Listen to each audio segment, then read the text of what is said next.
Hey, look, we actually made it on. It's working. That's kind of amazing for a change. All right, so here we are. Hey, there's uplighting behind us. What happened there? I don't know. It's been you or somebody set it up. Well, yeah, while you're busy doing some of the other stuff. I was. Was Yes. I busy? I wasn't busy. No, not at all. I was in the bathroom all that time. All right, so here's the deal, gang.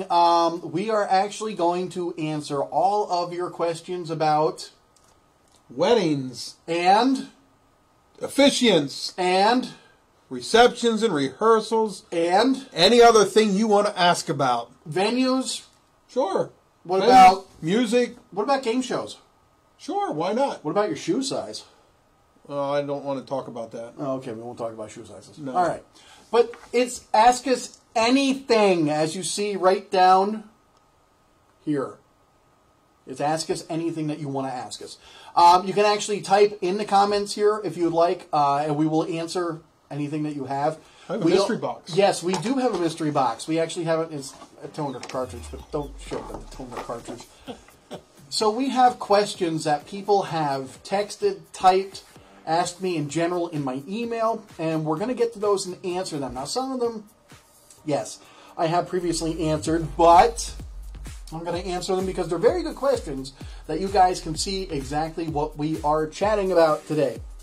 And I'm just waiting for the sun to go down because right now it's really glaring off your bald spot. You know what? Well, careful, don't do this. Okay, don't do that. Don't That'll do that. make it worse. Oh.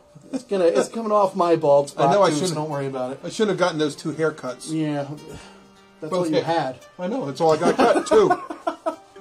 All right, so guys, if you are just tuning in for the first time with us, or watching this as a replay, we are crazy and fun all at the same time, but we're not certified.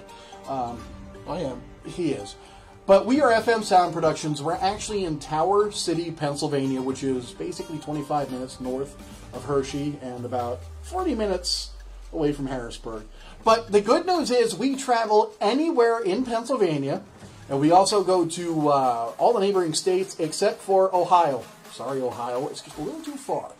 We go out to Pittsburgh, we go to Atlantic City, New York, West Virginia, Delaware, Maryland, all those, New Jersey, even though I don't want to admit New Jersey. But anyway. Sounds like you're singing 50 Nifty United States. I was, I thought but so. I was trying to get away from the copyright part of it. So, okay.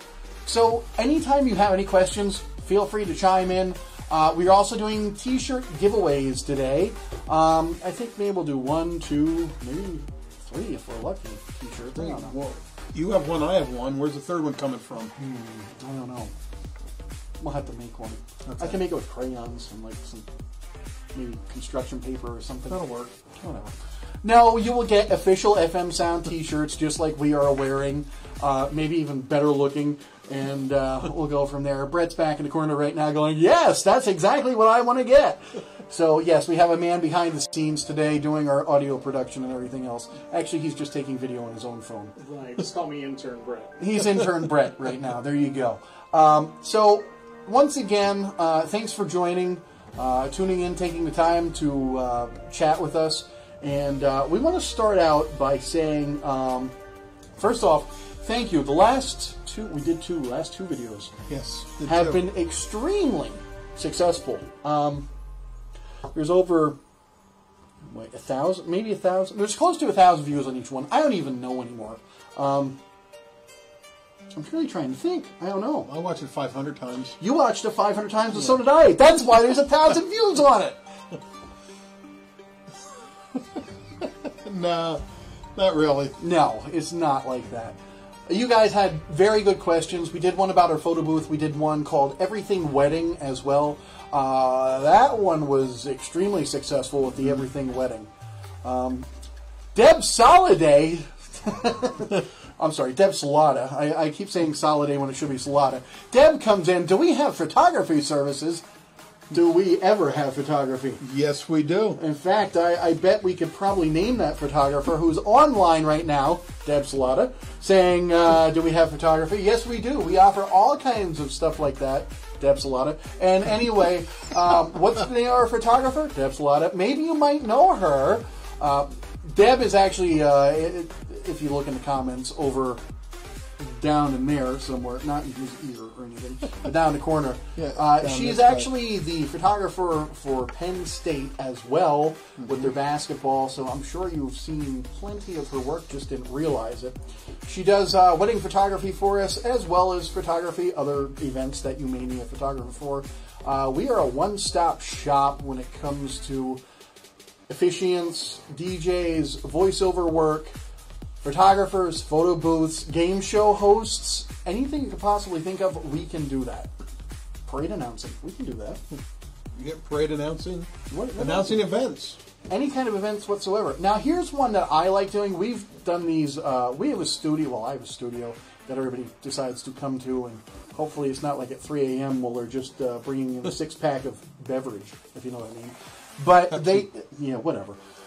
We do all kinds of radio voiceovers. If you need voiceover work, we can do that for you. We also do a whole bunch of on-hold messages. I will even record a voicemail message for your cell phone or your landline, if anybody has those. Don't even know if they're a thing anymore. Actually, I still have one, but I never answer when it rings because it's usually somebody going, "Hello, would you like to buy light bulbs?" or something like that, and I just don't like that. No, I have plenty of them. They're LED. Call me in about 10,000 hours.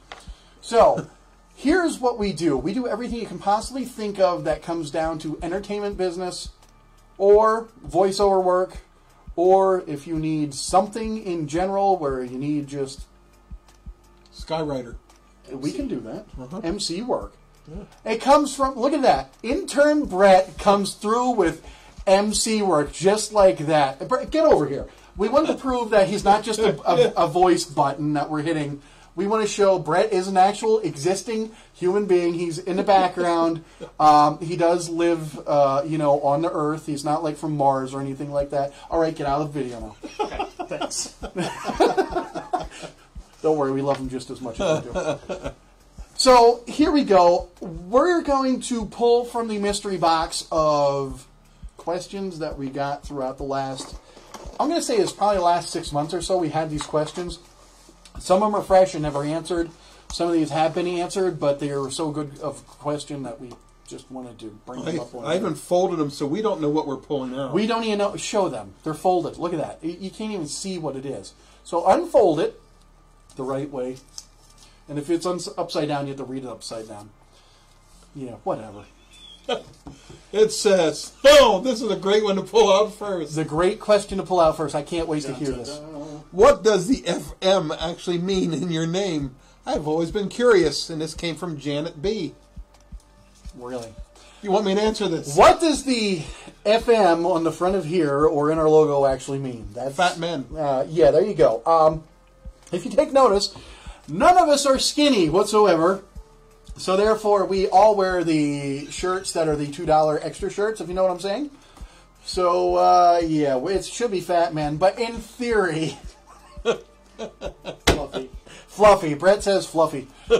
In theory, the actual meaning of FM is FM like your radio dial. Frequency modulation. And the reason why I chose that ended up being because... At first, when I first started this company back in 1995, I did start this with another partner who has since moved on, and it was his last name and my first name that combined, but we were like, wait, FM, that just sounds like something on the radio. That would be great. So we started with FM Sound, and it was FM Sound DJs at that point. Through the years since we separated and he grew in his own and I grew on my own, the name actually generated with me the past 23 years to FM Sound Productions, with an S, Productions, because we can do more than anything you can possibly imagine. Like we said, if you need us to host game shows, we have the rights to 3 game shows that we can host for you, including, I just went through these, Jeopardy, Wheel of Fortune. They're not actually called that, but I'm just giving examples. Jeopardy, Wheel of Fortune, Family Feud. and Family Feud style games. Style games.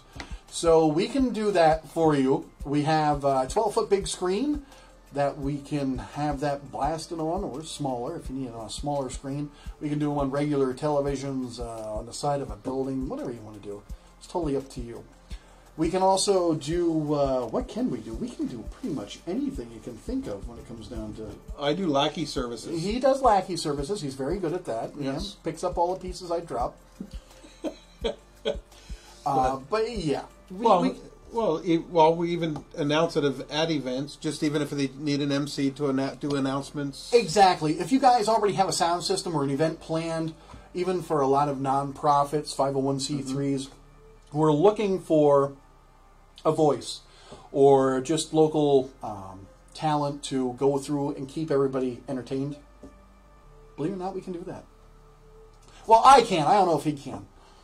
Well, I can keep them entertained. Oh, okay. All right. Not a problem. I can keep them entertained. Oh, wait. You got to see the socks this guy's wearing right now. This is ridiculous. He took his last paycheck and bought those socks with that paycheck. Yeah. $1.50. You got a raise. Yeah. I'll give you $1. Actually, when you got the dollar out of your pocket, you dropped 50 cents. Oh, okay. There you go. Perfect. Now you know why. I know why. So, we can pretty much do whatever you want us to do. We'll answer, like I said, any question you can think of. If you need to know about a venue, if you need to know about hors d'oeuvres, what wine goes with what cheese, believe it or not, we can probably try and answer that for you. I've been to enough events that I can tell you red wine does not go with vinegar chips. Oh, sweet and salty, right? Yeah, that's more, or kettle corn. We'll really go with kettle corn. All right, Douglas, reach into that big old box there and see what we can pull out. So yes, to answer that question, FM Sound Productions, FM stands for frequency modulation, just like the radio. This next one is... Okay, this comes from Sam S. Okay, Sam S. I am getting married in a vineyard. There is no electric within a reasonable distance, but we need a microphone for the officiant so he can be heard. I would also like to have music to walk down the aisle. What are some options without using a bullhorn? Without using a... I was going to say a bullhorn right off the bat. Okay, so you're in a vineyard. There's not much of an electrical outlet around, and you don't want to have the generator. Some people can get generators. I know there's a few companies out there that make the less than 90 decibel generators, and they are nice. They will work. However, you don't want that hum in the background while you're saying I do, because guess what the people are going to remember? Not the I do, but the... You like that? There you go. They're going to remember that. You don't want that. So how does the generator go? It went... I can't keep doing it. I'm going to lose my voice. So there are options without using a bullhorn for your officiant. Now, we do have options, because we do this all the time. We went through... I actually did a wedding in the... at a camp... It wasn't a camp. Well, it was a camp, but it wasn't a campsite. They had an off-site area. It was a big field.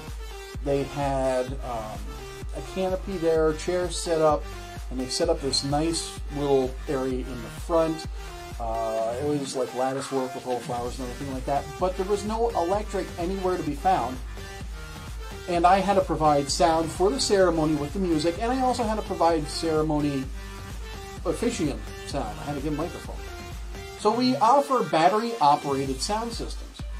If you need something to play music, we have that ability. Our battery-operated systems will work for that, and they do get loud. Now, I mean, it's not ear-shattering, but we can accommodate for about 150 people, somewhere in there. Yeah, at least. At least 150 people with the battery-operated system. Now, that's a 10-inch speaker, and it does have with the 10-inch woofer and the horn. It is crystal clear. And we will also offer one of two microphone systems for that. We can offer you a wired microphone that we can actually run the cabling along the side of where everybody's sitting. That goes up to the officiant on a microphone stand. Or we can offer a wireless system as well.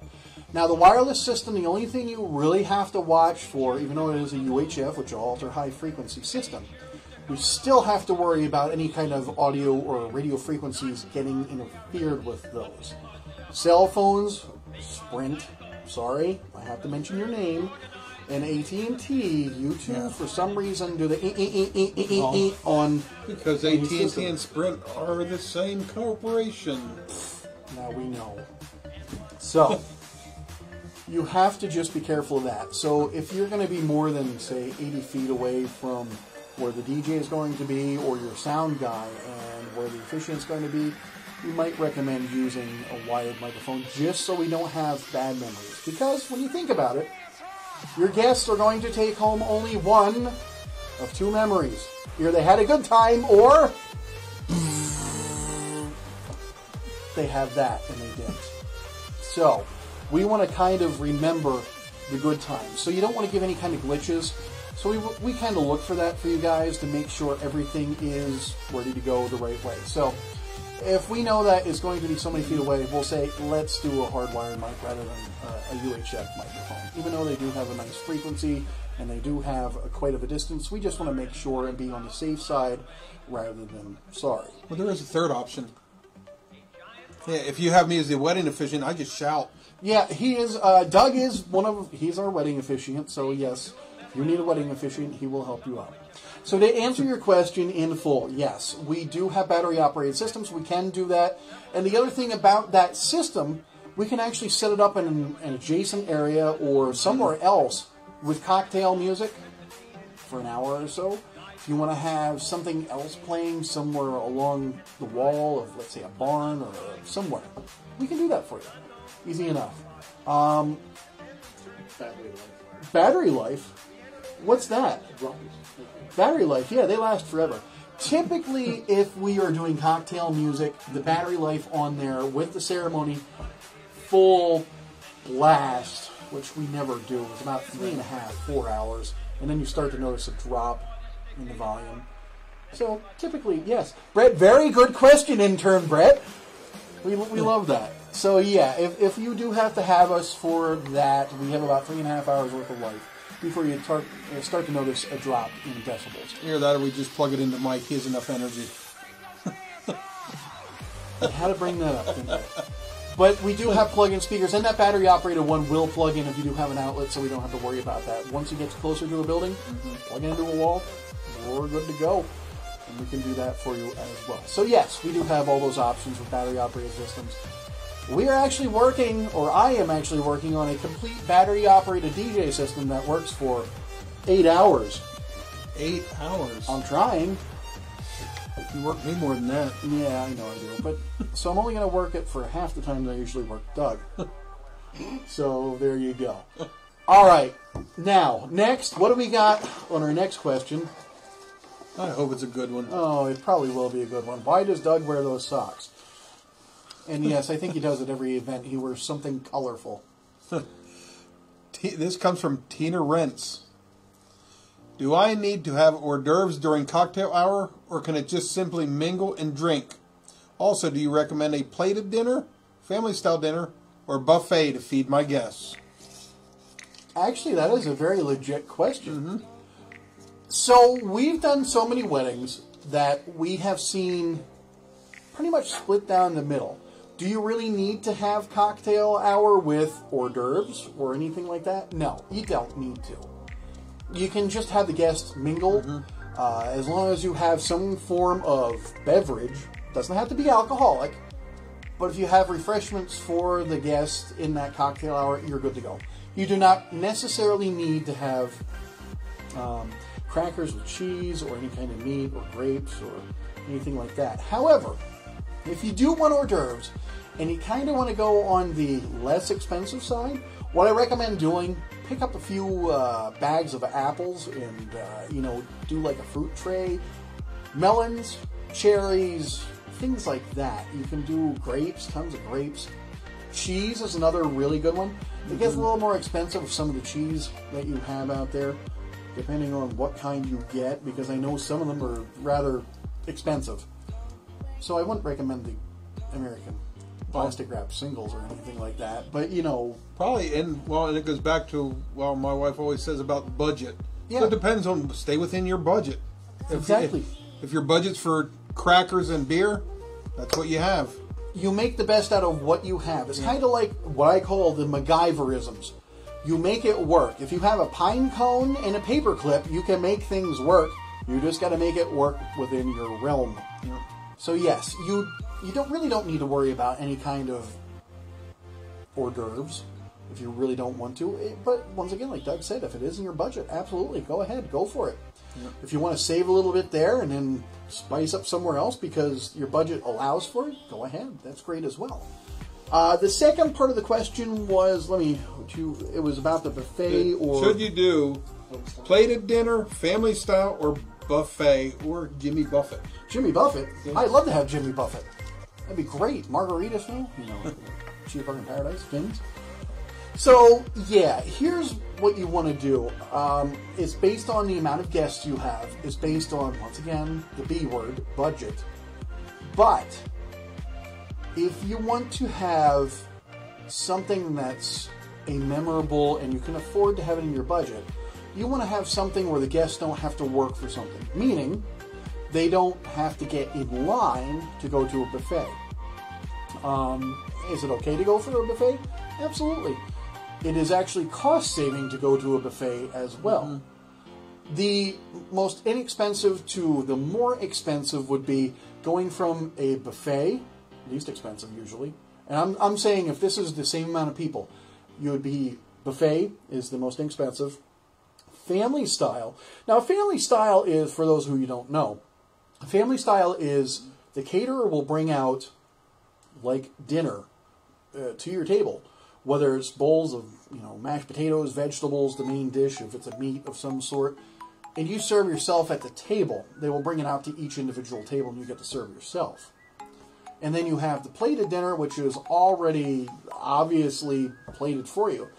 Generally, they ask you with your RSVP, would you need any kind of dietary anything? Is there any restrictions? Are you gluten sensitive or anything like that?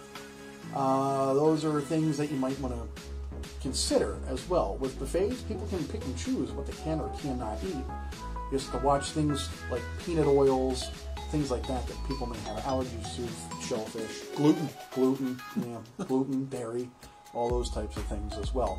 So, buffet, family style, or plated meal. If you go with a plated meal and you're only having one thing, it'll cut the cost down. If you have a plated meal and you're going with 2 or 3 different options, expect your budget to go from here to here to here. That's just the way it works. So to answer your question, it's up to you what you want to do with your actual wedding and with your guests.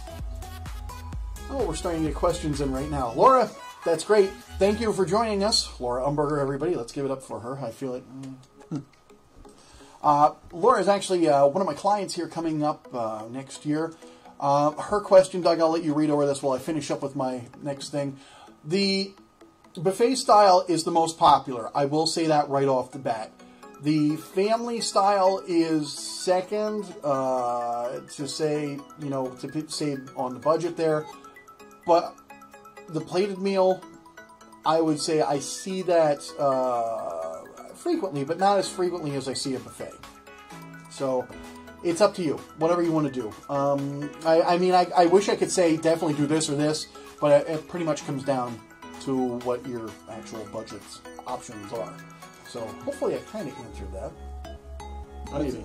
All right. I think you did. I think so. All right, Laura, what are you going on? How is you want me to read that? Proper way of doing send-off at the end of the... Actually, Laura, believe it or not, I think yours is one of the your question is one of them that are in there. I feel like we're just leaving without saying goodbye. Okay, so basically Laura's asking, how do we do a proper send-off if you want to do a sparkler send-off and without going away, without saying like, we're just taking off, whatever, without really saying goodbye to people. In theory, we've done many sparkler send-offs. They all vary depending on how you want to do it. I'm going to give you an example. Let's say your reception is over at 10 o'clock. Okay, so we have that established. When do you want to do your sparkler send-off? 15 minutes before. So you want to do it at 9:45. When do you want to start saying goodbye to your guests? At 9:30, depending on how many you have. If you have over 150 or so guests, you want to start a little bit sooner than that. Just so you can get all your goodbyes in. Hey, thanks for coming, all that kind of good stuff as well. Once again, the bride and groom usually walk around the reception hall or the venue wherever they are at at the beginning of the night or right after they ate during dinner, and they usually thank everybody at that point. But if you really want to get it in and say goodbye, what I recommend doing if you're doing a sparkler send-off with 150 or less people, start 1/2 hour before it's the actual end. Now, what does this mean? That means start saying goodbye. Hey, I hope you're at the sparkler send-off. That way, your bridesmaid or matron of honor or maid of honor, depending on who you have doing it, and your best man of honor, best woman. I have seen everything. Yes. They have the opportunity to A, hand out the sparklers, B, tell them exactly what they are going to do because they're going to be the ones in charge of the instructions, and C, warn the children not to hold the hot metal piece. Why? I've seen it happen. He had to warn me. Yeah, well, that's just giving what Doug know. So, yes, those are the 3 things you want to consider. So, start a 1/2 hour before, and then you want to do your last dance at about a quarter of that time, 15 minutes before the end of the night. Immediately following that last dance, the DJ will say, well, the DJ will usually say it right before the last dance. Ladies and gentlemen, just to let you know, the bride and groom have decided they're going to do their sparkler send-off. Immediately following this last dance, we want you to meet at the double doors, the outside deck, wherever it's at. And what will happen is everybody will gather there. It takes them, how many minutes? 5! Usually to get lined up and light their sparklers, because you had that one guy going, it won't light. What's going on? It just won't light. And he has a bad lighter or something like that. So we want to make sure that you have plenty of time. That way you have that 15-minute oops time just in case something actually happens. So you have a send-off. The send-off usually lasts about 10 to 15 minutes, depending on what it is. At that 10 minutes, once again, there's a 5-minute window at the very end for when that is going to end. If it's going to end at 10 o'clock, it's usually done by 9:55. You have that, ladies and gentlemen, once again, the bride and groom would like to thank everybody for coming out here. Good night, and whatever other kind of announcements you want us to do. So hopefully, Laura, that answers some of your questions with the sparkler send-off. I actually printed out your question that you texted me last time, and that was in the box here. So when we get to it, we'll just kind of throw that one out because I know that one was in there. So the next thing we got going on here, you want to win your T-shirt? Yeah, Brenda. Okay, we'll get you in there so we can. You want the T-shirt? I can see. We'll give you the one after Mike's done with it tonight. You can have this one, Brenda. It's been I didn't wear deodorant either. It's horrible. I'll give it to you just like this. We wore it Saturday while we were setting up. It hasn't changed yet. So there you go. All right. Well, are you making a list of people who want the T-shirts? Because we got them coming down through. I'm checking you. No, wait. You have to follow your rules. You have to share it. Well, I believe, yes. Yes, I do. I'm keeping track. Brenda, I think, did share it. She did. And so, there was also another one. And there, Robin got it in. She got it shared. And then we have Laura. Laura, hopefully you shared. I know better of you. I know you would share. But I also see Terry Federoff did too. Okay. All right. There you go. So as long as you share, but you have to share and type you want the T-shirt. Yes. So there you go. Oh, Terry, you better say you want the T-shirt. There you go, Terry. If you want a T-shirt, you got to say that you want a T-shirt. All right. So Here we go. The next one came from Tammy Green. Tammy Green, what do you have to say? Oh, I know Tammy. Okay. I want to have dance lighting at my wedding, but a few of my relatives have epilepsy and vertigo, so we can't have flashing, spinning lights. What do you suggest? Yes, this is a very, very good question. Because as soon as you think of DJ lighting, you think of this stuff that you see down here in the corner, right down there. That is a worst case scenario if you want to go extremely nuts party. Now, I'm not saying you have to go with that. We suggest for those of you who have family members who have any kind of epilepsy, vertigo, or anything along those lines, just going for uplighting like we have back behind us. It gives a nice elegance, a nice look, and we can actually change it. Doug, if you want to grab the controller there, we can actually change it to go with the beat of the music, and we can actually take the edge off of it so it doesn't flash like a strobe light as well. So if you want to go and let's just tap there, see, we can make it change just like that, and it's not going to affect anybody with epilepsy because it doesn't go nuts and doesn't do all those flashy things. So if you want to do that, you can. We can also make them strobe if need be, but we really prefer not to. However, if you do want lights like ours to strobe or like these lights to strobe, we have all our lights are seizure free. Essentially what this means is the lights that you're seeing down here in the corner, believe it or not, there's a lot of lighting there and it does flash, but none of it flashes 12 times per second, which is where, especially in the red, like the color behind us, especially in the red spectrum, because in the red spectrum 12 flashes per second will actually give to a epileptic episode of seizures. Now, when we reach our red spectrum, if you do, we always ask, if you do want it to actually flash, there's usually 6 flashes or so per second. Now, once again, we prefer not to make them flash. However, if you want to have them flash, we recommend that you use this kind of lighting. We do and can use the dance lighting that's down in the corner, but those are the one things you've got to be concerned about. Now, with this is not going to, the uplighting is not going to affect any kind of vertigo or anything as well, because obviously this stuff down here spins, and you may have vertigo induced falling over, dizziness, nausea, anything like that, so you don't want to kind of induce that. Once again, this was a video that we did that was like a worst case scenario. You want all the bells, whistles, and that's why we kind of put it down there so you can see what we have. Now this also has, in this video down here, I keep pointing to that, the video down here has fog in it.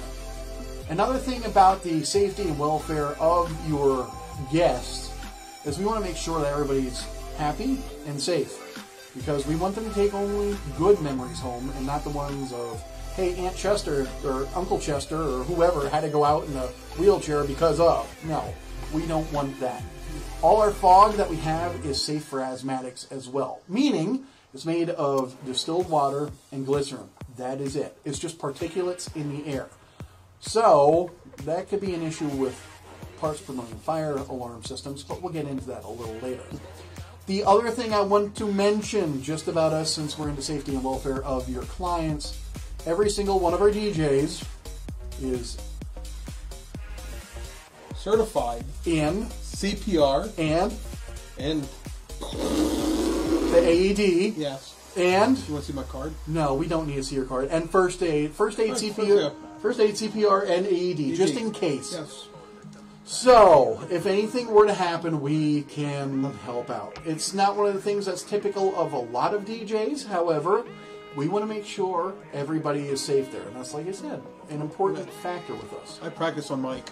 Yeah, he does every once in a while. So, like right before the show. He doesn't do that too often. So, what we have going on next. Let's see, do we have other questions? Yes, we do. That's a good one. That's a good one for us. How to keep the night alive and dancing without sacrificing the playlist wanted at dinner, which is more laid back and jazzy. Laura, you nailed it. Yeah. DJing is not just jazzy, background, whatever. There's actually a psychological aspect to being a DJ. I'll give you an example.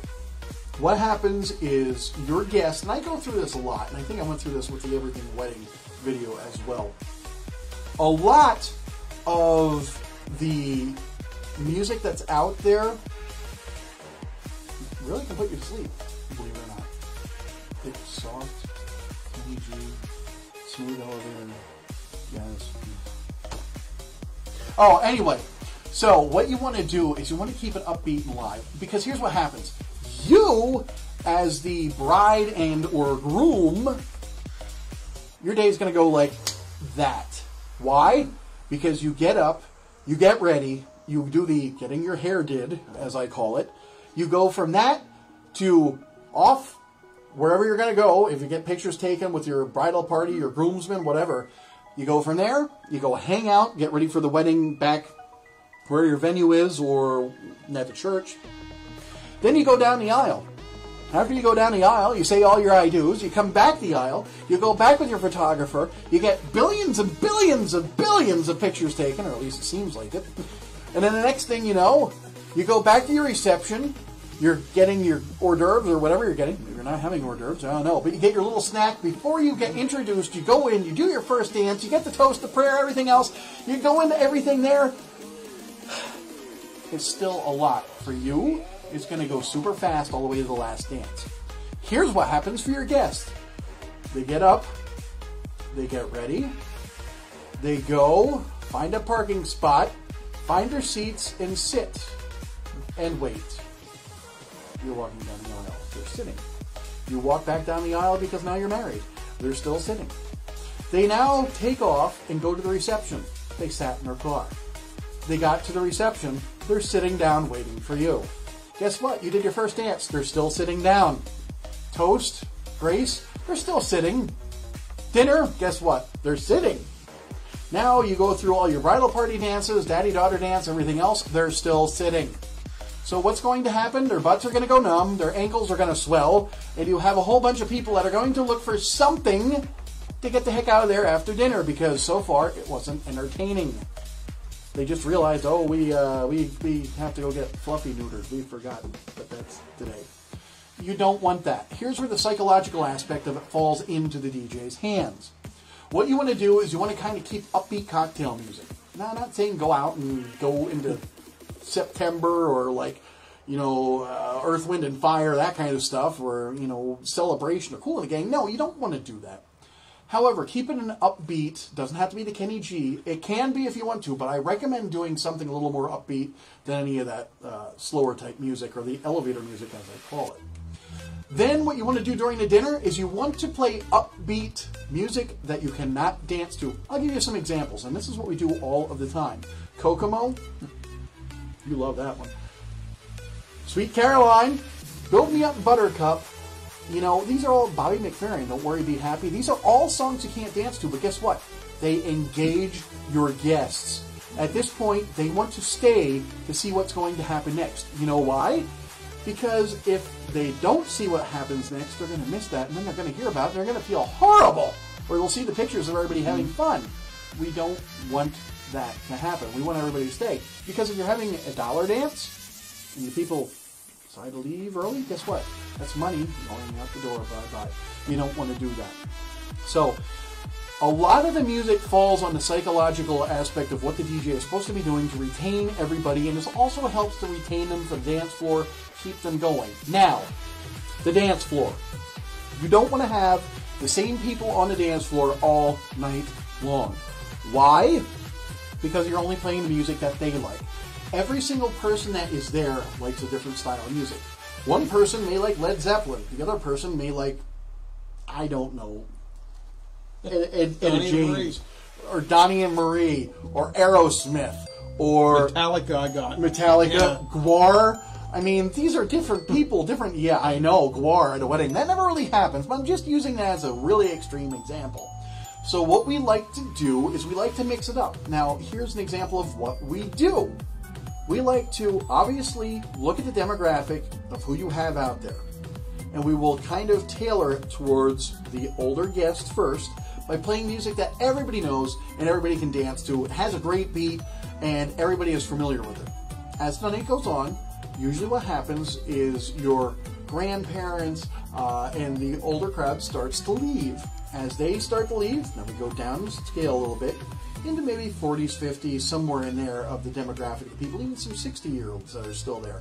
We like to play music that kind of goes into what they would like to listen to, and they like, some younger music as well.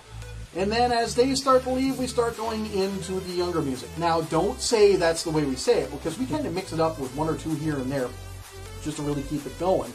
Plus, we throw slow dances in there because everybody wants to slow dance at a wedding. People are rekindling their own bonds of marriage. People are thinking about how the day it was when they got married, how romantic it was, how joyous, how they remember it. And those are the kind of things that, once again, psychologically speaking, we want to rekindle in all your guests, because if we can keep them happy, they are going to stay at your wedding. And if you're paying a disc jockey and he is not making them happy, you just wasted your money. And you really don't want to do that. Now, the other thing about us and keeping people on dance floor, we understand a lot of you have playlists, and this is music that you like and you want to hear. That's great. We have no problem doing that. But we will warn you, please trust the professionals. The reason why I say that, I personally have done well over 500 some weddings, and I know what does and does not work.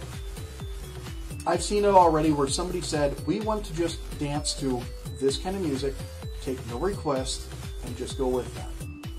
The reception was supposed to be over at 10 o'clock. We played just what they wanted without any requests, and it was over by 8:30.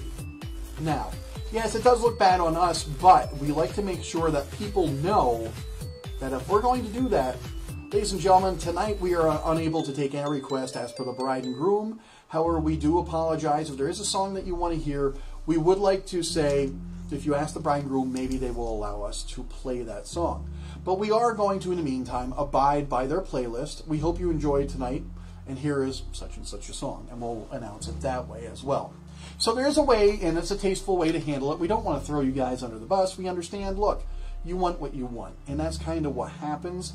But we want to make sure that you want what you want, plus everybody who's there also has a good time and takes that good time, good memory home with them as well. So hopefully that answers your question there. The other thing we have, let's see. You want me to read that, or you need my glasses? No, I got it. I just adjusted the resolution on there as well. You know, I have this right in front of me on my phone, and I'm like looking at the screen here and everything. Before I go into other questions, what I'm going to do is I want to...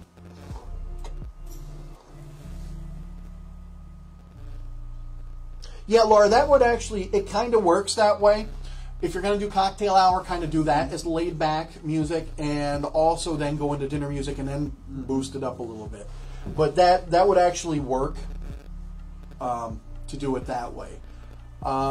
If you really do like the jazzy or the elevator type music, it's usually good at the very, very beginning, what people walk into. As it starts to build, start to get more upbeat. Next question we got here. What do we got? Reach deep within that box, Doug. Deep within the box. Let's pull out a good one. What will you wear to my event if I hire you? And it's from Liv. Okay. What will I wear or what will he wear? I can't imagine what Doug will wear. Nothing. No, Doug wears nothing. So I hope you don't. No. That'd gross him out. That'd be horrible. Yeah. Yeah.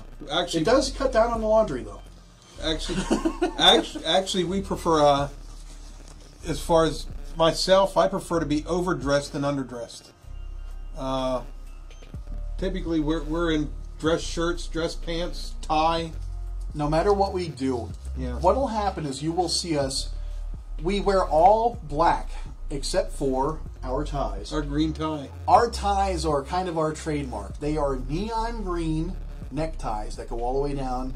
And it does strike up quite a conversation. But once again, FM sound is, as you can see, kind of green and blue. Now, we would do blue, but there was another company out there that had a lot of blue ties. We didn't want to get confused. Well, I actually had a compliment from an older lady this past weekend. No, you didn't get a compliment. You were getting hit on by a lady this weekend. We were doing a wedding, and she said, wow, when you get close to the light, your tie lights up the room like you do. Yeah. So, Brenda, if you're watching this, your husband got hit on by somebody at a wedding for wearing his green tie. But I think she was 70.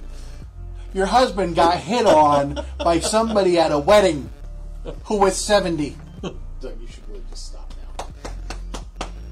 She liked you. Yeah. Anyway, so yes, we will wear any kind of... we're usually overdressed, like Doug said. We like to make sure that we are elegant. We are professional looking at all times, and that's just the way we are. Now, if you tell us, there is an area on your planner where you can circle how would you like your disc jockey to dress. Because some venues and some places, what they'll do is maybe the bride and groom say, hey, can you wear a red tie, or can you do something like that? Well, yeah. I had that Sweet 16 that they did it all in purple. Exactly. I wore a purple tie. So there you go. We did the purple thing. Actually, wore a purple shirt that day. Is what you did. Yep. So we have the availability that we can make it work however you would actually like us to dress.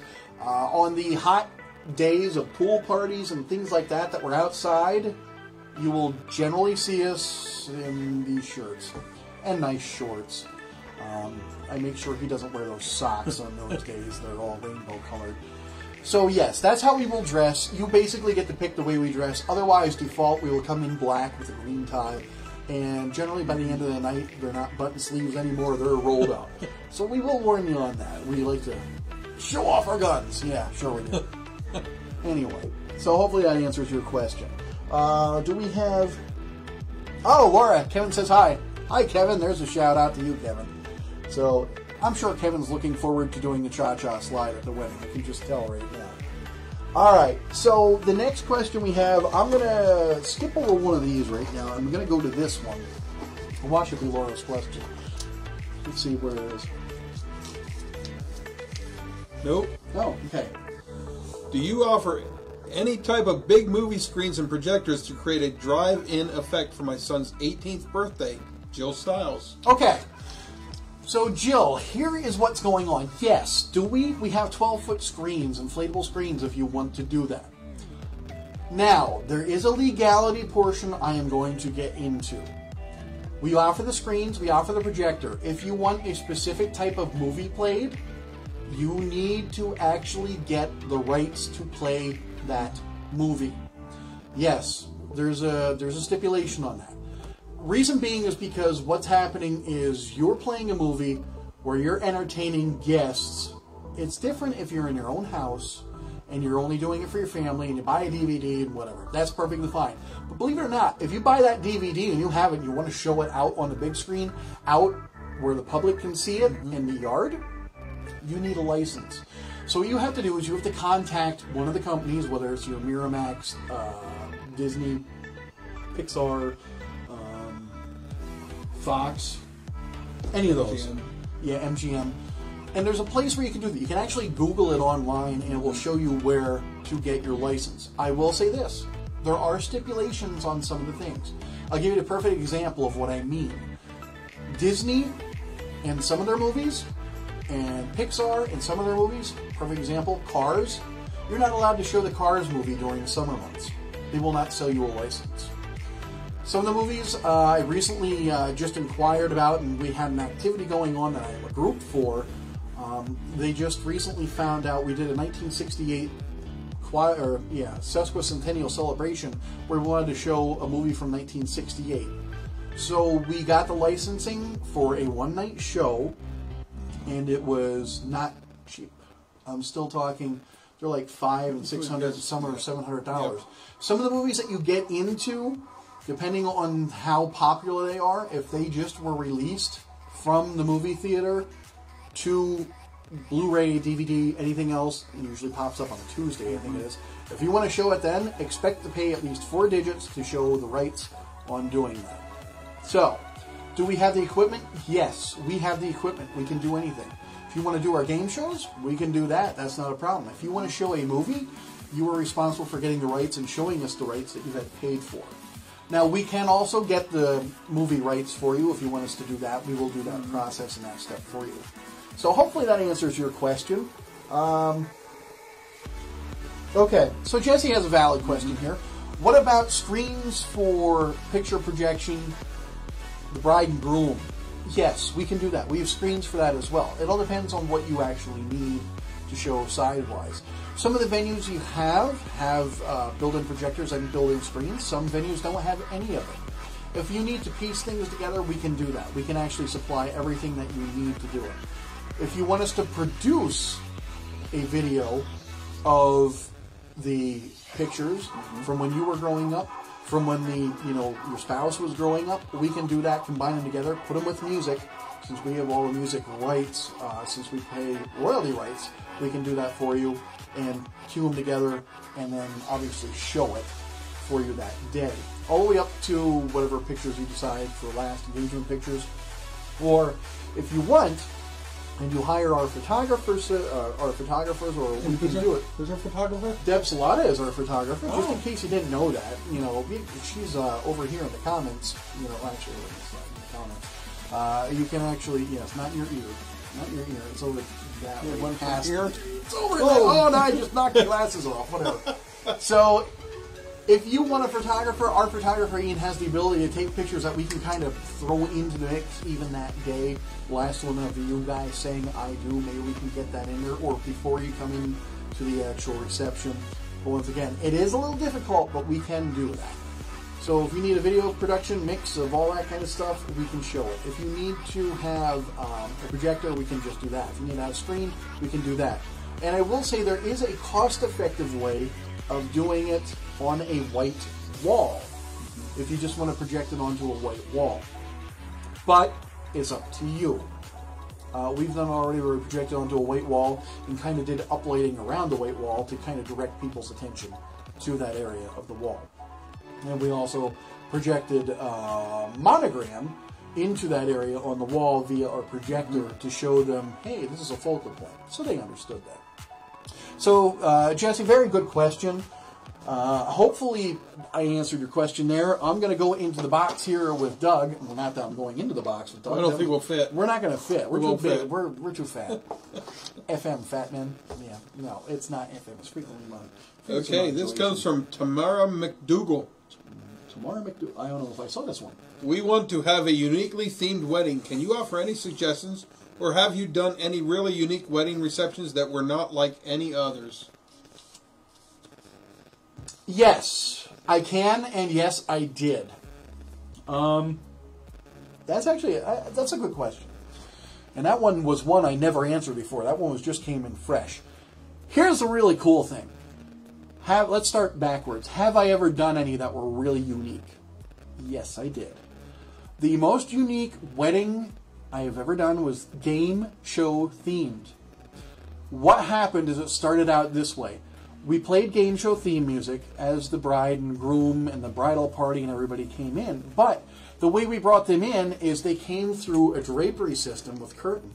So the way we did it, ladies and gentlemen, let's direct your attention behind curtain number 1. Curtain number 1, and we played the game show music and everything. We have Sally and Bob, blah, blah, blah, whatever their names were, and they came walking through to like $10,000 pyramid. Next group, we had behind another curtain, and let's see what's behind curtain number 2. And once again, there was lighting behind it. It was white. You could see the people behind there, so it came up like the dating game, and then we played the dating game show type thing.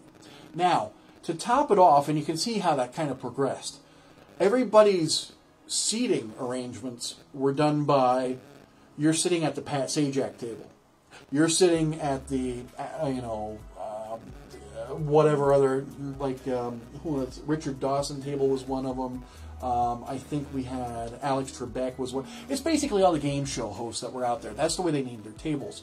And then it was a buffet. So they decided to go with a buffet. So here's what we did with them. Ladies and gentlemen, if you guys would like to eat, you're going to go to the buffet by answering questions. And we did the answering questions in game show format. Now, they were at round tables. So what we had them do is and by the way, we picked one person at the table to kind of be the buzzer. Because they don't have buzzers there. They had to go with their voices to get our attention. How'd they go? Once again, that's it. I have to press that button. So when they did that, if they got the answer correct, they were the next ones to go in line to the buffet. If they got it incorrect, they automatically went last. So we played that theme throughout the night of doing all the game show stuff. And what we did is just a whole bunch of different activities with everybody. The cake cutting was even game show themed. It was just very unique, and it worked well. It really did. It was really a cool thing. So, now wait a minute. Don't you want to hear about my unique one? No. So moving on. I'm kidding. Go ahead, Doug. Actually, it was a unique one because actually I was the officiant, and it was actually down at Boiling Springs, down at Children's Lake, and there was an Appalachian theme, because this couple actually loves to walk the Appalachian Trail. So what happened is we were doing the wedding, and halfway through the ceremony itself, up comes this guy with a backpack and a banjo and everything else. And of course, we had it prearranged, and we started talking about the Appalachian Trail and the vows and everything else. And, excuse me, sir, and he came up and he played an Appalachian Trail song that he wrote, and said a little bit about the Appalachian Trail. Well, then, when it came to, as far as the reception, They actually, everything was Appalachian Trail. In other words, nuts, berries, everything as far as that you'd find around the Appalachian Trail. They serve venison because you see deer walking along the trail. Not too many now. They knocked a couple off, it sounds like. Yes, and yes, we did play a lot of hillbilly music. But and we kept people, and you'd be surprised how much upbeat hillbilly music there was. The only problem is we had trouble keeping the moonshine out. Why did I know there was going to be moonshine involved somewhere along the line? You didn't lose your vision. They made sure it was the clear stuff, right? Yeah, and then we ended with Deliverance. Oh, boy. As long as nobody said, boy, your mouth... Oh, anyway, I don't want to go any further. So moving on, I just had a quick text, because you can text us live as you see down here. Just had a quick text of uniqueness, and somebody asked about, what about uniqueness for Unity for the ceremony? I did have a unique Unity thing as well. A lot of people do the pouring in the sand. A lot of people do whatever it is, candles, all the normal stuff. You already know that. Here's a unique one. The bride and groom made a peanut butter and jelly sandwich for their Unity. Put it together, cut it up, and shared it with their bridal party right in front of everyone. So that's a unique type of thing for any kind of Unity event that you're going to do at your ceremony. So there you go. That's another unique one.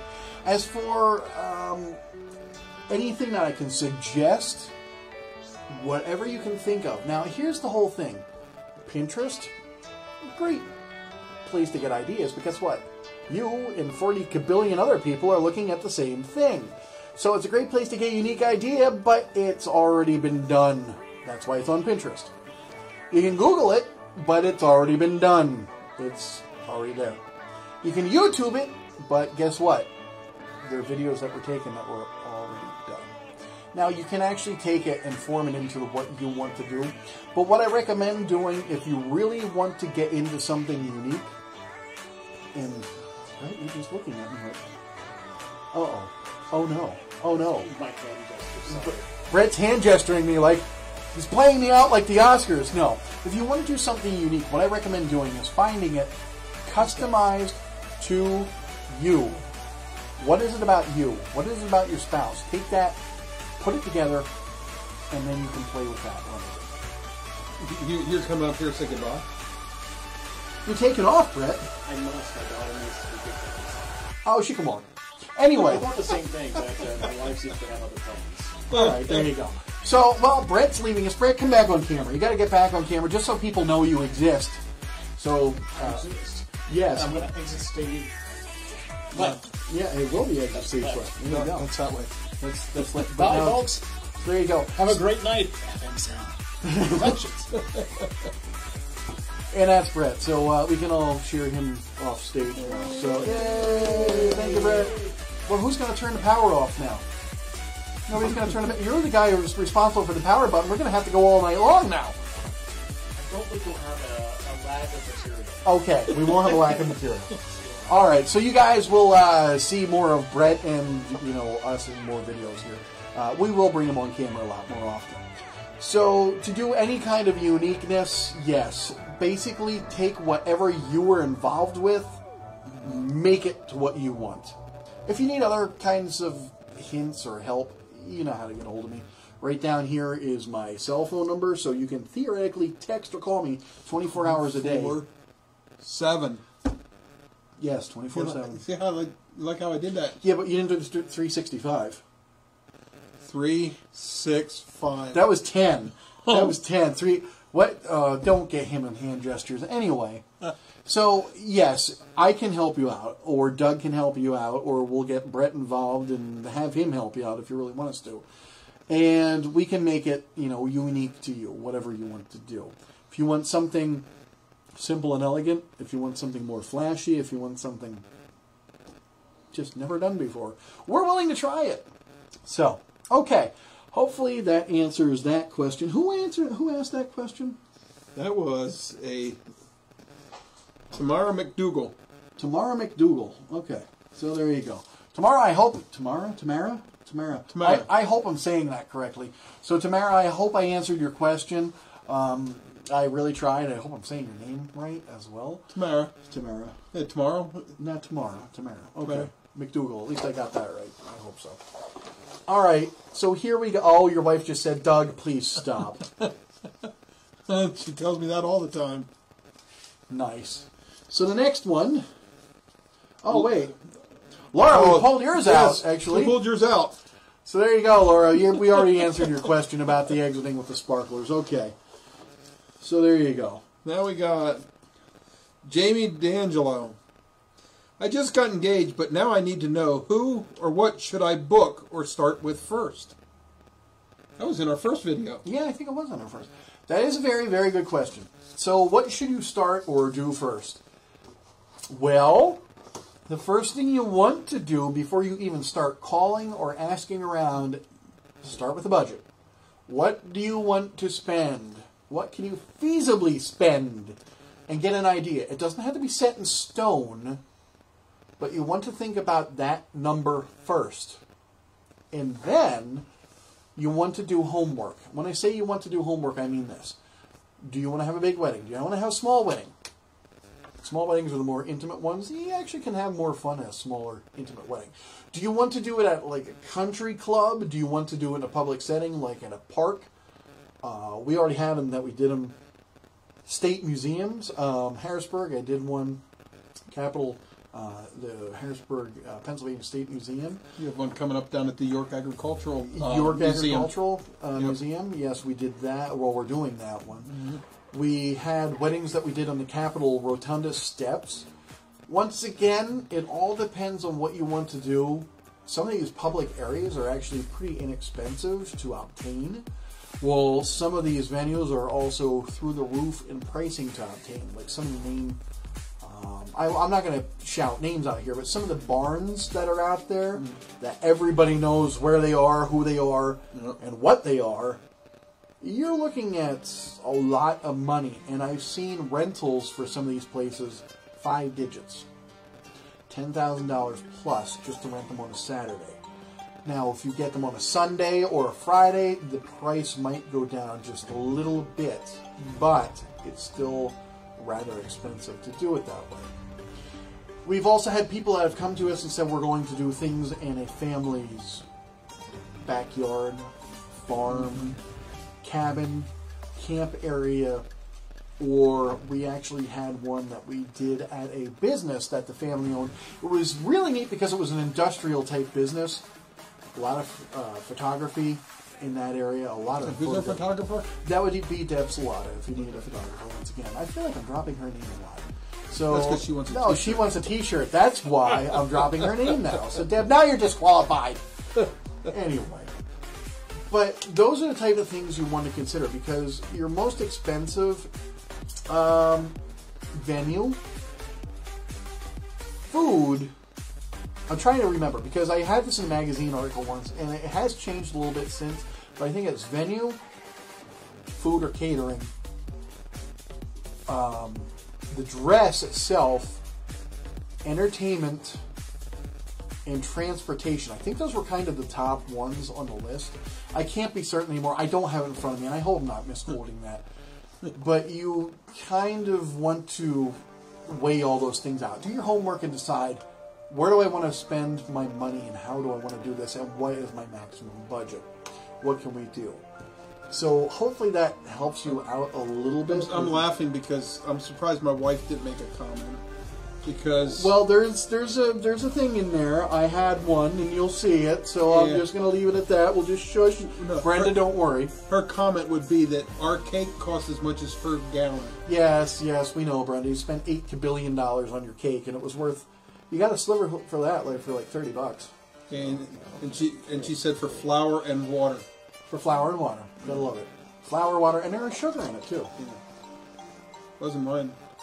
Plus, I couldn't make up my mind. That's why I had 3 different flavors. So, yes, hopefully that answers your question about where to start. Kind of look at a budget first, then do some homework and try and find reasonable things that fall within your budget. We also do have a budget plan when you do get FM Sound Productions. We also have budget packages as well.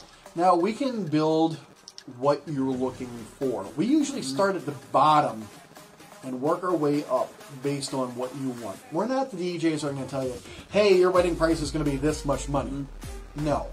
We don't like to sell you something you don't want and or need at your reception or ceremony or anything like that.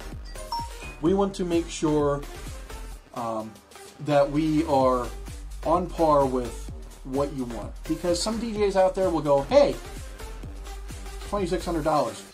That's our set package. I look at that and I go, that's just like shock right there.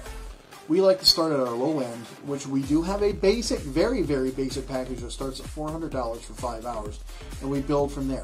Now, typically, our Simple Elegance package of $750 is where we start and go from there. In Simple Elegance, once again, you can contact me. I'll give you all the information.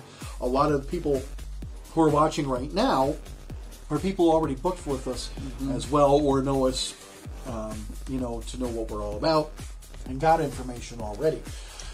If you are one that is not, once again, and you're just watching this or watching the replay, feel free to call the number, or also feel free to text us or, you know, email us, and we will get all that information to you, because we have tons to offer. We even have packages listed where there's stuff listed, not listed in between the packages that we can build for you.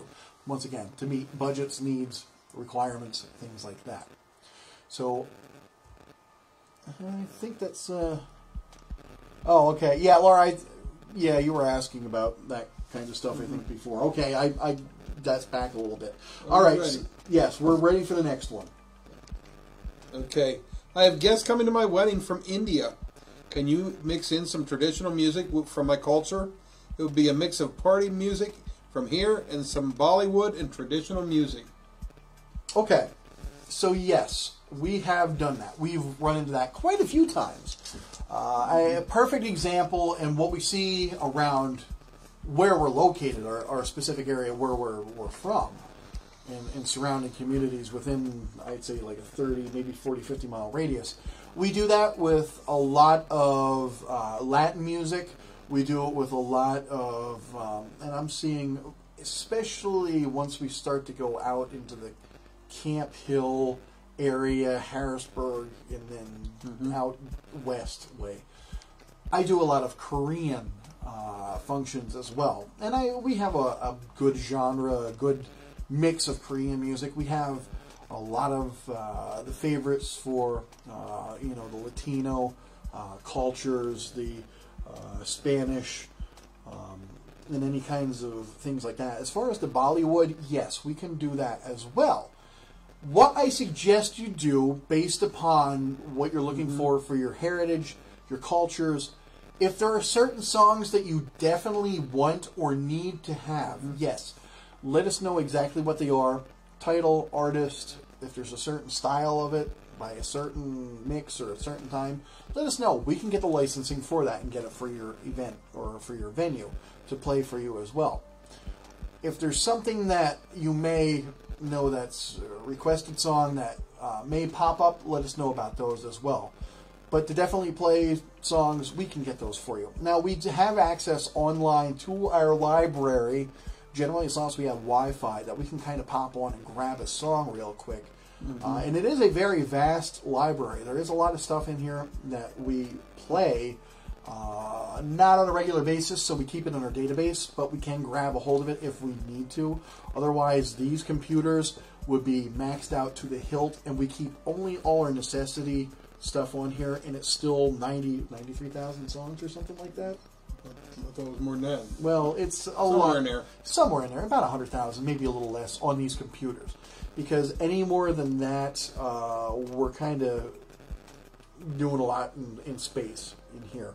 Because all our music is all high definition, high quality music that we get directly from like our promo people and things like that. So it's not the downloads that you get from those video places that we won't mention, that you can watch a lot of videos on. Anyway, so those are things you might want to, you know, think about if you're looking to do things that match your heritage, match your cultures. Let us know, and we have areas on our wedding planner or our event planners, depending on if it's for a birthday party, an anniversary, what are they called? I just did one. It wasn't recently. It was about last year, where they had their family come over from overseas, and it's some kind of. And if anybody knows this, please type it in. So no, it's not a family reunion. They call it something specific. And it was the Asian cultures that came over and they got together again. It was kind of like a family reunion, but they call it something. And I did a party for them.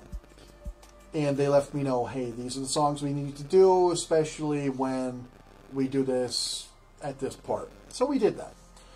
But once again, if anybody knows the name of that, I can't remember that off the top of my head as exactly what it was. But yes, we do those kinds of events.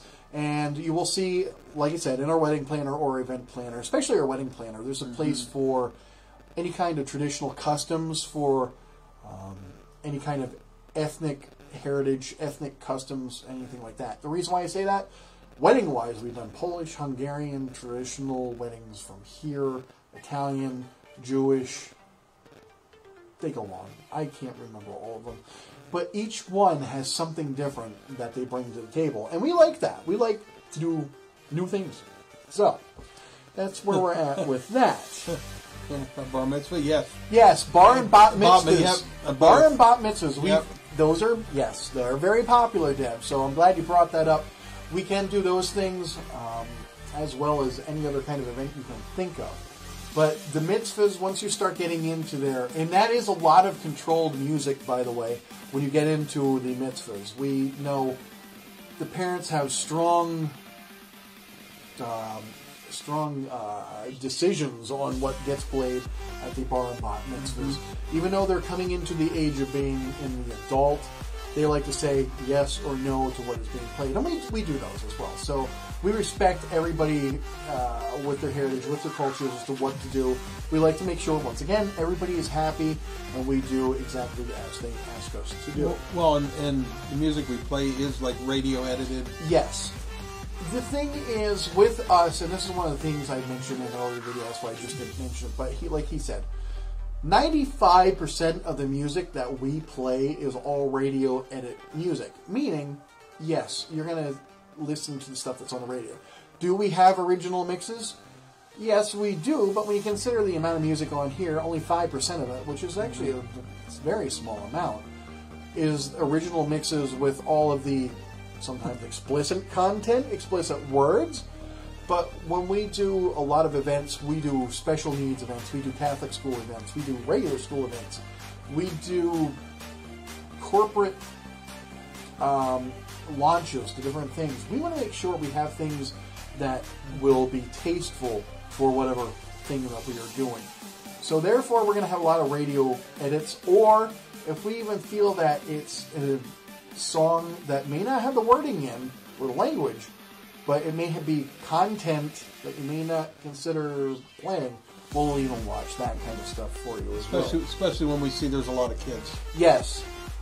If there are any kids there, don't even bother asking us to play anything that's unedited, because we will not. That's just, we believe in that. That's just kind of the way we are. I'm getting text messages now. Left and right here. Okay, so let's go into our next question. Okay, actually I answered already, so...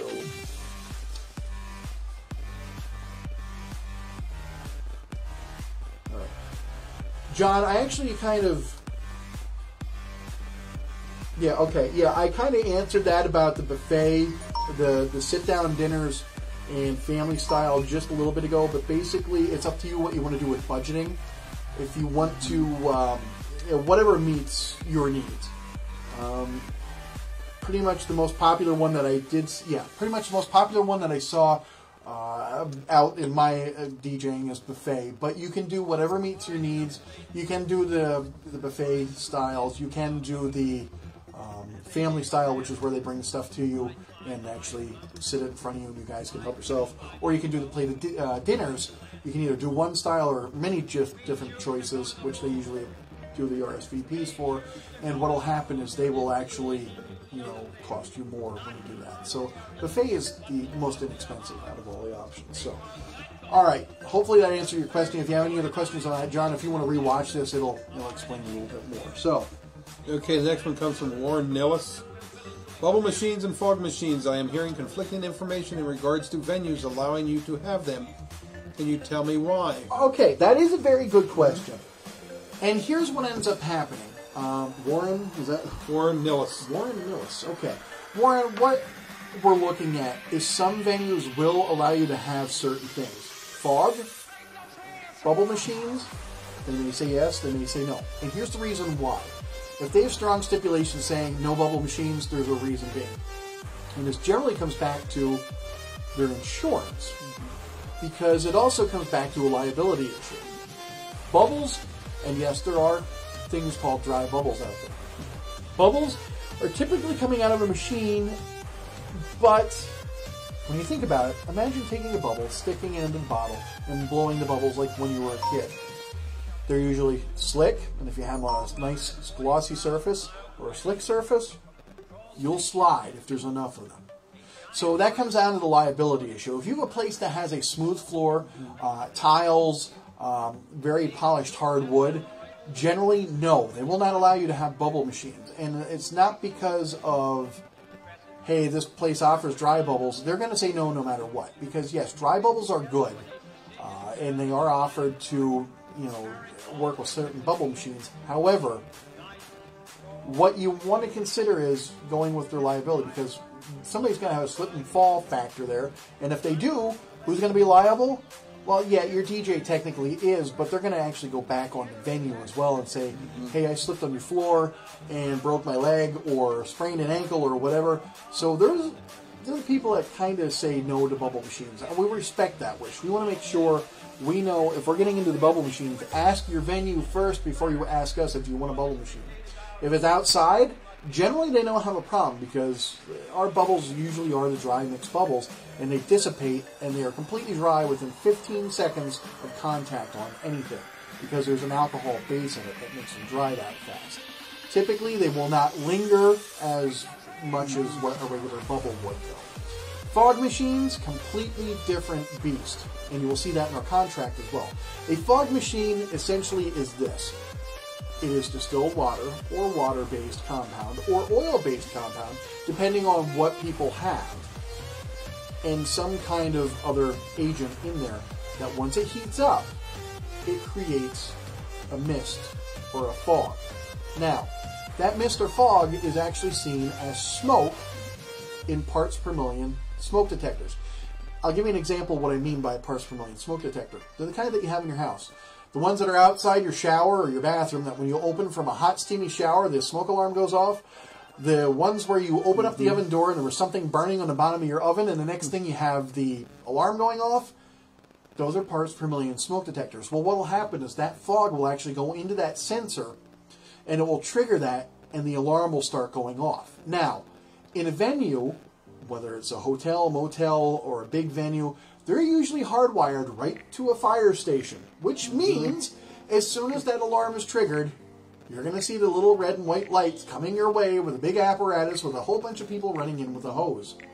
If that happens, you're in charge of paying for the fire marshal to come in, shut off the alarms, and clear the area. Because what happens is in our contract, they'll say, if you are having a smoke machine at your venue where you want to have one, please clear it with the venue and the fire marshal first so they know what is happening. Just in case you do have the freedom to do that with your venue, the fire marshal still has to clear that. Because if it were to trip any alarms, they can call and say, hey, it was the fog machine at such and such that tripped it, no need to come out. Now, even if that phone call is there, they may come out. Generally, I have seen this happen. It is usually a $200 every time they drive up and walk in that door. $200 charge to you. Not the venue, not the DJ, but it's to you. And I can think of better things to do with $200. That's why I ask you, and it's in our contract, that you clearly made sure the fire marshal was contacted and they gave you written permission. If they did not, we cannot do the fog machines. Doug, you look like you were going to say something. Well, I was just reading one question there. Okay. We sort of almost have to explain the one part of it. Can you arrange a brownie burger reception in Tower City? Okay. You gotta explain the brownie burger. A brownie burger is a local burger joint that was popular basically back in the 60s and so forth in this area, our Tower City area. And they went out of business very, very early 80s. And Gordy Brown was his name. His own special recipe sauce that kind of died with him. That's what a brownie burger is. Well, no, wait a minute. No, wait a minute. But all the flavor came from the grill that was never cleaned. Grill was never cleaned. Sauce vat was never taken. And wrapped in newspaper. Yeah, and everything was wrapped in newspaper. So, yeah, there you go. All right, now we told you a little history on what we have. Doug, pull out the next question here. We have a lot of names on the T-shirt thing as well. Yeah, I got 7. All right. So what's going to happen is if you do win a T-shirt, we will contact you, and you do need to let us know your size so we can get you the T-shirt to you as well. So go ahead, read that one. Yeah. Okay, what do I do to budget my wedding and not go overboard? What about little extra expenses that may pop up? Are they going to kill my budget? Realistic budget, is there any sense taking out a loan or starting your marriage in debt stress? That may sound familiar, doesn't it, Doug? Yeah, quite. It came from my wife. Yes, and actually, Brenda, you did have a valid point. And that's why I actually printed that one out and put it in there. Yeah, thanks, honey. Yeah, there you go. Thanks, honey. Anyway. Yeah, she's probably reiterating this at me.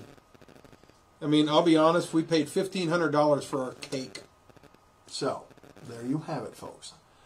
What is the most important thing to you at your wedding? Whatever it is, that's what you want to focus your time and attention and your budget to. Now, once again, remember this. People only go away with one of 2 memories. They had a good time or they didn't. Now, when I say that, I want you to focus on this. I'm not saying, even though I am saying this, you don't have to go with a DJ. You don't have to go with a band. But the band or the DJ is the most important thing at your actual wedding reception as to what the officiant is at the ceremony. Why? Because they are going to lead you through every step of the way, from your introductions all the way to your last dance and everything that comes in between, seamlessly. Or should, anyway. So if you want to have the little diced peppers in the corn, and you want to have some kind of little, whatever, extra asparagus shoots coming out, flambéed, whatever, as an appetizer, and it cost you an extra $342,000 to do that, that's up to you. But what's going to happen is you're going to skimp in budget-wise on your disc jockey, on your band, or MC, or whoever you're going to have announce. And guess what? That is what the guests are going to remember. We are there, when I say that, we, FM Sound, we are there to highlight you guys. We are not there to take away. We've been to enough weddings. We don't want the attention. We want to make sure it's all about you and everybody having fun. If you get that one guy in there that has no speaking experience, no experience playing the right kind of music because he's never done a wedding before, or he's a club DJ, or a bar DJ, or my favorite, I got a friend who has a nephew, who has a son, who has this, and he has some speakers from 1972, and he'll be able to do your wedding. Run! Because guess what? He's going to give you a memory, all right. Not the kind you want to take home. So if you want to take that chance, you can.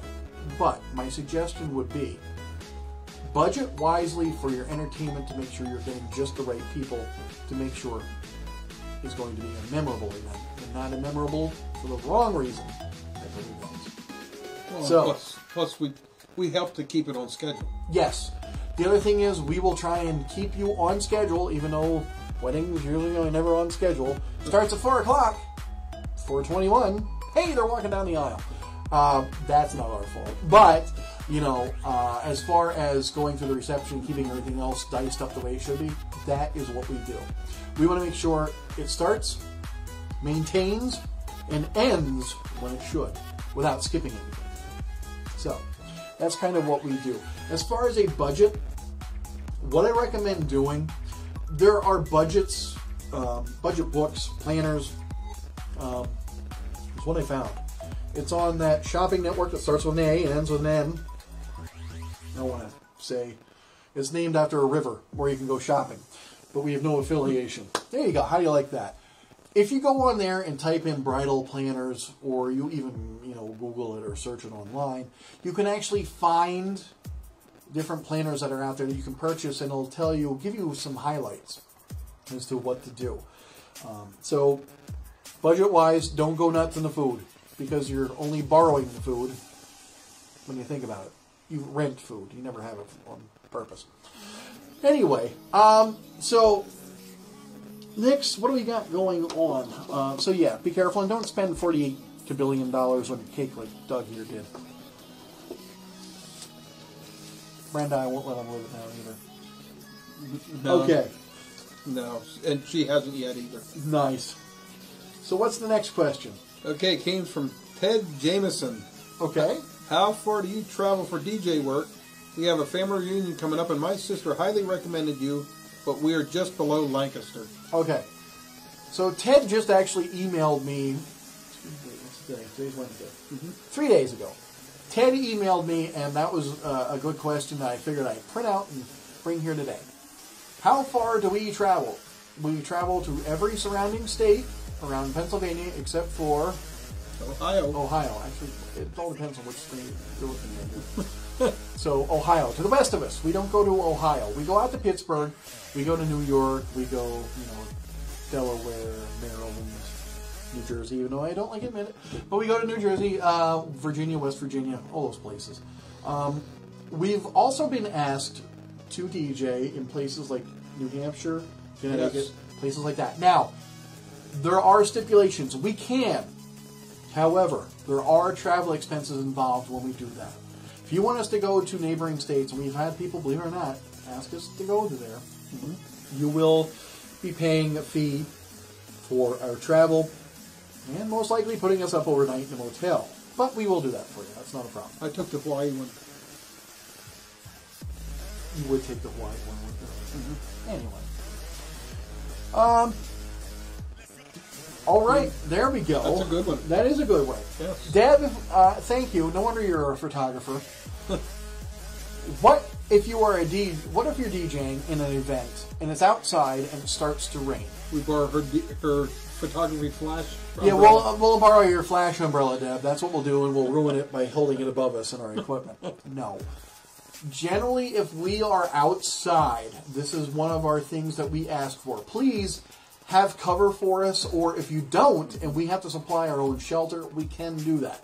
That is not a problem. However, it's not just rain that can ruin our equipment, but it's also that bright yellow ball in the sky that can ruin electronic equipment. That's right. The sun is very hot.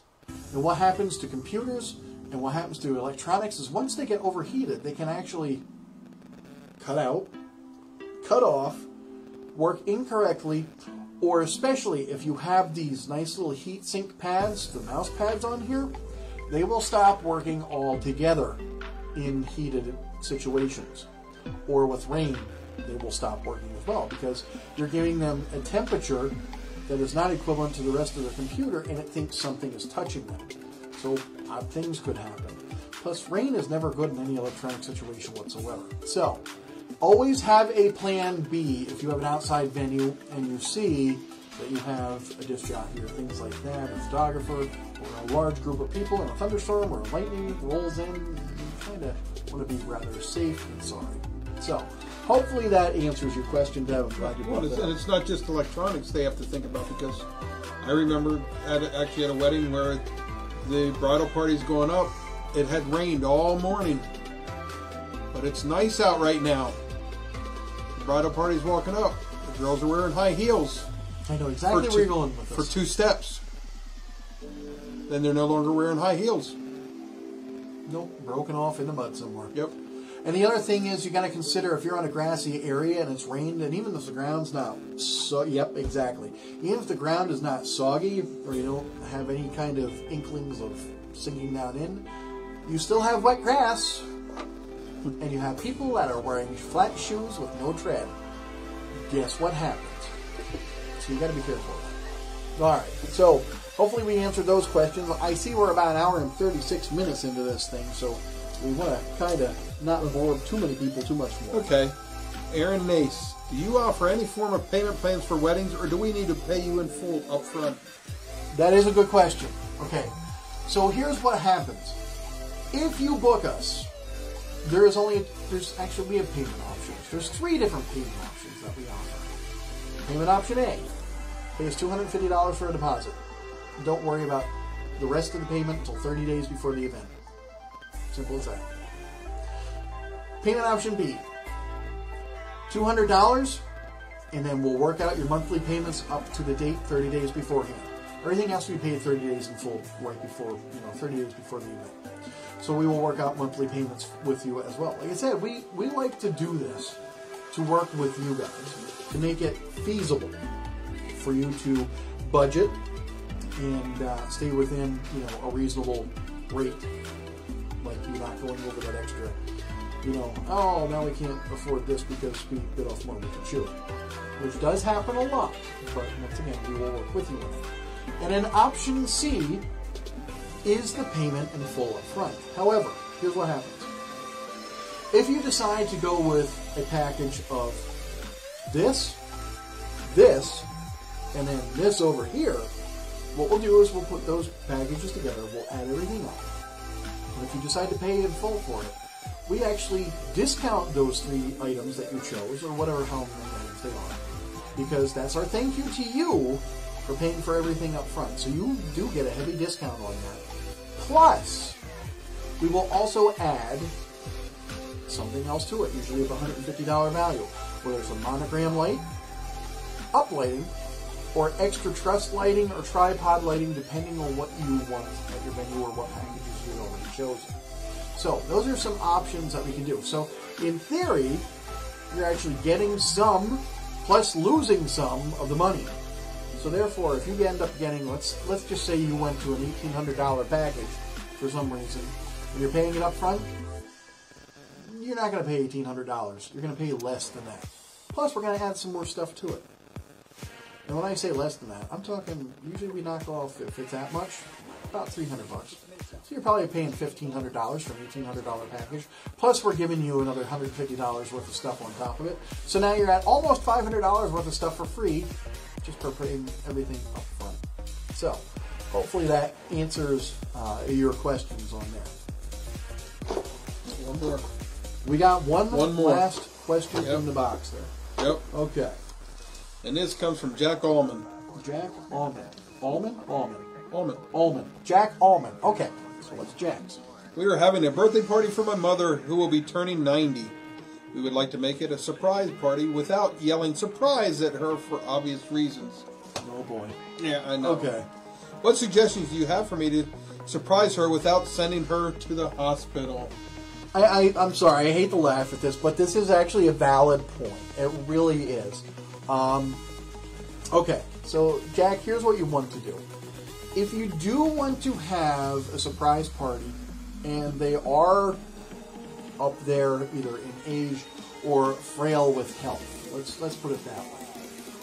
Yes, a sudden burst of yelling could startle them or could send them into some kind of an episode.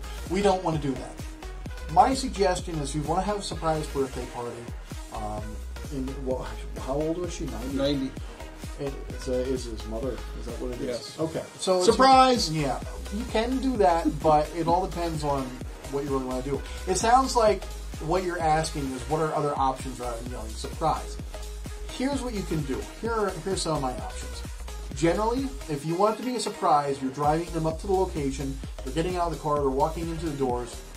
Even if you have the lights on or lights off, as soon as that person walks through the door, generally the person knows, and that's usually when they holler surprise. If you want to do this, and you want to shock them without going overboard, as soon as they enter that doorway, have everybody applaud. Okay? Applauding is not, it's going to get your attention, but it's not going to be overwhelming. Usually applause doesn't become overwhelming in that situation. And then, everybody can, at that point, once you have the applause, a couple people can, yell out surprise or things like that. But you don't want to do all overwhelming all at once. Or another option is once you get to the venue, let them know, by the way, Mom or Dad, here's what we did for you. I hope you enjoy it. As soon as you walk through the doors, you're going to see a whole bunch of people from family, friends, and all that kind of thing as well. So those are some of the options that you can do. I know one. Go ahead. Thank you. Confetti. Yes. That would be another option, but it also comes down to, will your venue allow you to have confetti? I didn't cover that one because that should have been the bubble machine one. But that is another thing you have to worry about. Confetti at some venues, they don't let you actually have that. So, hopefully, we answered all of your questions today. That was actually kind of a surprising question as the last one. Anyway, if you guys do have any other questions, oh, wait, hold on. I did have one person ask me something. I gotta go back and scroll through all my messages now here. Real quick. I'm sorry. I'm trying to do this quickly. Doug, talk about something if you want to. Well, I actually have like 7 names for T-shirts, but okay. But yeah, and anyway, there's a lot of different questions about different things, but we are a one-stop shop because we actually can do right from the officiant to the reception to skywriting to you name it, we can get it. If we don't have it, we'll get it. Okay. So, the question that I had here, I had to go back, hold on. Okay. The question I had here, yeah, just want to make sure I read that right. When we hire you and when you show up at the venue, how long do you need to set up your equipment? That was, sorry, Brian, I didn't catch your last name on there. And now I lost it. Mowry, M-O-W-E-R-Y, Mowry, M-O-W-E-R-Y. I know Brian. Brian Mowry? Yes, I know Brian. Okay, so Brian, here's the deal. If you, by any chance, hire us, or you do hire us and decide to go with us, here's what happens. It all depends on what package you actually choose. We generally are there about 2 hours beforehand, before anything starts to set up. If you choose one of our smaller packages, 90 minutes will suffice. And that gives us plenty of time to do sound checks, test all our lighting, test all our equipment, or anything like that, just in case. Because we generally carry backup with us. In case something were to happen, we can swap it out before any of your guests actually get there and know something even happened. So, once again, that's the reason why we show up like that. Now, if it's a larger system, if you decide to go with our grand entrance wedding package, which is a big package. In fact, the grand entrance is this one I've got here. Like I said, with all the extra little heads and lights and all that kind of good stuff. If you decide to go with that package, we'll generally show up about 3 hours beforehand because that one has everything from uplighting all around the room, like stuff behind us, to the kind of lighting that you're seeing down there. Now, this stuff that's right here, this is uplighting that we did underneath pub tables, that we did it white color, pure white color. That is usually about a 2 hour, 2.5 hour package that will end up showing up about 2 to 2.5 hours early. And this one up here is basically where we do uplighting and pretty much what we call our I Do package or I Do Want to Party package. That's generally about 2 hours is what it typically is. So, Brian, hopefully I answered your question. Is 2 hours, unless you get a small package, and it's an hour and a half, or yeah, 90 minutes, an hour and a half. So we can set up, make sure everything works perfectly fine, all our music cues up the way it should, and we're off the races and having fun. So, that's where we're at with that. Next we have, okay. Alright, perfect. I think I answered everybody's questions now. I'm just going to scroll through real quick here. Doug, do you want to tell them, once again, for those people who may have not seen where we are located, how far we go, all that kind of good stuff? Sure. We are located in, and I'm going to say it Schuylkill County-wise, Tar City, or Tower City for those outside of Schuylkill County. And we are about 20 minutes north of Hershey and about 40 minutes northeast of Harrisburg. We actually will travel throughout all of Pennsylvania, New York, Maryland, West Virginia, New Jersey, Delaware, The only place we do not venture at this point yet is Ohio. Not yet. Anyway. That's why I said not yet. It's kind of far, I will say that. I apologize for drinking, but my throat's getting dry. But yeah, so we haven't ventured to Ohio yet. We have actually some of the bridal shows been asked to go to New Hampshire, Connecticut. And next one that comes up for Hawaii, I'm taking. Yeah, I figured you would take that. I'm going to take the next one, going to Puerto Rico or somewhere like that. Cancun. Yeah. I wouldn't go there right now. No, I probably would stay away from there. Yeah. So anyway, coming back to reality right now, we have many people who are in the T-shirt giveaway. In fact, I'm taking this so I can see who we got. I am actually going to give away 3. I'm going to give away 3 tonight. Sure, why not? We'll give away 3 T-shirts. All right. So what it comes down to is this. I'm going to get over here on the right screen. I will put everybody's name in, and we're going to random generate something here. As soon as my computer decides to wait for it. Oh, there we go. Now we got more people. Okay. Hey, there's one. Can we... Well, she shared and says, is it too late to win the T-shirt? Do you want to... No, we're... That's fine, Glenda. You're good to go. We can do that. That's easy enough, because I just actually had another question come through, so you're in plenty of time. While I do this, I'm going to let Doug handle this one. The question was, is there any way, since you've DJ'd so many weddings and DJ'd so many events, do you have recommendations, or can you help out if it comes down to looking for a florist or looking for a caterer based on the area? Oh, absolutely. In fact, actually, we've worked with a lot of different vendors. Even looking for venues. If you're looking for a venue, because again, you're looking at your budget, because of course we've dealt with so many vendors that we know some are that are a little pricier, some that are a little cheaper. But yes, we can help you out with any type of vendors, from a bakery to a florist to a shoe shine boy, tuxedo rentals. Even wedding gowns, places to purchase your wedding gowns if you want to wear a wedding gown. So yes, we can help you at any type of vendor you can think of. It's just a matter of contacting us, and we actually will answer the phone 24/7. And phone, text, it doesn't matter. I trust me. I know Mike has texted me at 2 o'clock in the morning and said, "Hey, we got this. Can you take it?" Yeah, okay. I can help them out. So, but yeah, we'll answer the phone or text 24/7. So, oops.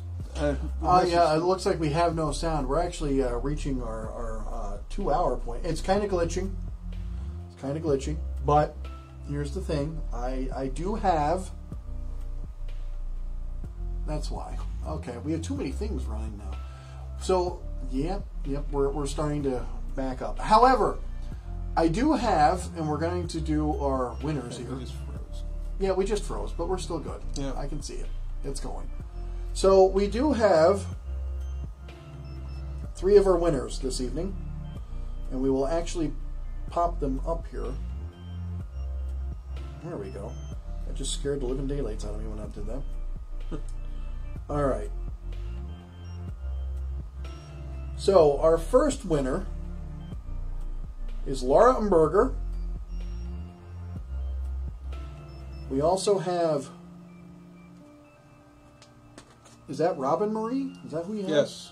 Laura, you get one. Robin, you are actually getting one. And also the last one that we have on here who gets one. You're kidding me. Tabitha McNeil gets one as well. Okay. All right. So, Laura, I apologize if you can't hear me. And everybody else, I apologize. But hopefully you guys can hear me. And if you can't, I once again apologize. I don't know exactly what happened. But hopefully you guys stay tuned in here. Come back to us periodically and see who is who and what is what. And I am typing in the winners right now.